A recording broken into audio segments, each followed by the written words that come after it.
Hey everybody, we're moving on to Vietnam, and I want to just introduce some basic history about Vietnam in the 1800s, moving into the 1900s. This is going to be very quick and brief, but it's just a broad-ranging overview. And I want you to think about how Vietnam's interactions with the West compared to the other East Asian countries we've looked at, like China and Japan and Korea. So we're going to look at Vietnam before independence, when it was a tributary state of China, later becomes a colony of France. Even later than that, it becomes the territory of Japan. But then it has a proclamation of independence, and I wanted you to look at that source, and so we will take a look at that. So this is the way Vietnam looks today. This is a modern day map, and you can see it's a very winding sort of country. Up here is Hanoi, the capital, and then all this sort of winding region down into where Ho Chi Minh City is today. Ho Chi Minh, obviously a very important figure in Vietnamese history. But what I want you to notice is that geographically, China is right there, north of Vietnam. So for 1,000 years, the Chinese had a lot of influence over northern Vietnam. But also, throughout that period, the Vietnamese were struggling against and outright rebelling against Chinese rule. So the Vietnamese had a long-standing history and culture of wanting to be autonomous and not just be subject to some other power. And this is important when you look at Vietnamese history and you think about what comes later, especially during the Vietnam War when the U.S. is present there. A lot of the American policymakers at that time, in the middle of the 20th century, were just afraid that Vietnam was going to follow lockstep behind China because of the threat of communism. But if American policymakers had understood Vietnamese history, they would have realized that the Vietnamese culture, people were constantly wanting to be autonomous. They weren't just going to follow China because China was communist. They wanted to be autonomous, and there was a long history there of wanting to do their own thing. So what makes sense is for China to have influence over Vietnam. What is a little bit less makes a little bit less sense is for France to have control and influence over Vietnam. And so if you look geographically, I mean, my goodness, France is all the way over here in Europe, and you've got to go a long way to get to Vietnam over here. Now, the French had been in Vietnam in 1680. They arrived in the region later than other Europeans. The Spanish and the Portuguese had been there. But by the mid-1800s, the French had the largest influence over Vietnam. This date, this chronology is important because at the end of the 1700s, beginning of the 1800s, the French could not have a significant influence in Vietnam because of the French Revolution. Robespierre, later the Reign of Terror, and then Napoleon coming to power. The French could not pay as much attention to Vietnam during those decades. But by the mid-1800s, there were two significant events that really propelled France to become more involved in Vietnam. The first is that the Vietnamese emperor outlawed Christianity, and there were hundreds of thousands of Vietnamese Catholics. So that really upsets France in the early parts of the 1800s. And then these Vietnamese Christians begin to feel a lot of persecution. And that was it. At that point, the French decided, because the French were largely Catholic, decided they needed to step in and help out the Vietnamese Christians with these persecution they were facing from the Vietnamese government. So by the mid-1800s, the French influence becomes the strongest in Vietnam, and in 1862, they signed the Treaty of Saigon, which formally makes Vietnam a colony of France. Now, the French didn't just have influence in Vietnam, they also had influence in other countries in that region. And so, as a colony of France, they have Vietnam. Vietnam historically was in different sections. You had Tonkin in the north, Annam in the middle, and then Cochinchina here in the south. Those were all regions of Vietnam. The French wanted to keep those divisions distinct so that they could suppress any sort of Vietnamese unity. So they had 3 different regions, and then they also combined those regions with Laos and Cambodia to create what's called Indochina. And so the French had the most significant influence here by the end of the by the end of the 1800s. French had huge presence in this region. They have 3 objectives. These are not going to surprise anyone, I doubt. But first is economic. So they want to exploit the raw materials, and they want to establish new markets in Vietnam. One of the most important things they want from Vietnam is rubber. And I'll show you a quote relating to that in just a moment. But they also want to establish new markets. In order for trade to work, countries have to find places where they can sell their products. And the French were excited about having new markets in Southeast Asia where they could trade and then become more involved in trade in Asia. This would be an economic boom to find something that other people could buy. So the French also raised taxes in Vietnam. That's not really surprising. So the first objective here is economic. The second is imperialistic. Doesn't sound very good, but it's the honest truth. They are competing with other European nations for territory. The British are there. The Spanish and the Portuguese had been there. My goodness, the Dutch had been in Japan, right? So lots of other European countries are vying for territory, and the French want to make sure they get their piece of the pie too. So here, the French come in as an empire, and they want to spread their control.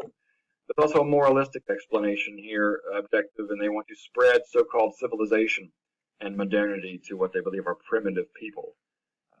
So that, again, is not surprising. We've seen that throughout the course, that the European countries, the United States, want to spread, quote-unquote, civilization to other places around the world. Now, it's interesting. One of the examples of how the French are spreading modernity and sort of Western ideas, Western civilization, is through the way that Asian people are presenting themselves, through dress and through haircuts. This seems like an insignificant example, but it really is important to show how culturally these Asian countries, and Vietnam was no exception, become westernized. And so I have an example here of an artist who has depicted Chinese haircuts, hairstyles throughout the centuries. And if you look here on the left, it's a traditional sort of Chinese hairstyle that existed before the Qing dynasty. But then the Qing dynasty had a very noticeable queue. This is the queue hairstyle. But then after the Qing dynasty falls, you see a more sort of modern Western style haircut. The Vietnamese are no exception to this. You see this is a Vietnamese ambassador who has a very sort of traditional hairstyle in the 1800s. But then when you fast forward into the 1900s, a Vietnamese family here posing pictures, and they have very sort of Western style haircuts. Men are wearing suits. I mean, it's very Western. And even to this day, a lot of leaders, government leaders around the world who are men, wear suits that look very similar to any other suit that European leaders would wear or United States leaders would wear. So when the French come in and colonize Vietnam, some Vietnamese leaders become very frustrated with this, and they resist, and they actually hope that the Japanese will help them overthrow the French. Japan's right there near Vietnam, not too far away. And notice the date here, by 1905. They're really hoping that they can get the Japanese to help them. 1905 is right when the Japanese had defeated the Russians. So the Japanese have proven themselves to be a legitimate global power here. And the Vietnamese think, well, some of the Vietnamese leaders think, well, we should get Japan to help us out. Those hopes were dashed just a couple of years later because the Japanese begin to borrow money from the French. So Japan at that point could no longer be the savior that some of the Vietnamese leaders thought they would be. By that point, once the Japanese started borrowing money from the French, Japan could no longer allow Vietnamese students in Japan. So there was a lot of frustration there. I mentioned rubber, and so 1920s, the French want rubber. Rubber companies like Michelin, the Michelin tire company today, Michelin hired recruiters to find workers in the northern part of Vietnam, and they wanted to lure them south, often by saying, hey, if you come south, we'll give you rent-free housing, you can have free schooling, But these rubber plantations were horrible. They are an example of how Vietnamese culture was devastated by imperialism. And so you see here a quote where it says, when peasants arrived, they were given numbers to replace their lineage and personal names. The coolies, who are unskilled laborers, even made their own modifications. They abbreviated their own numbers, addressing each other by the last two numbers in each man's number name.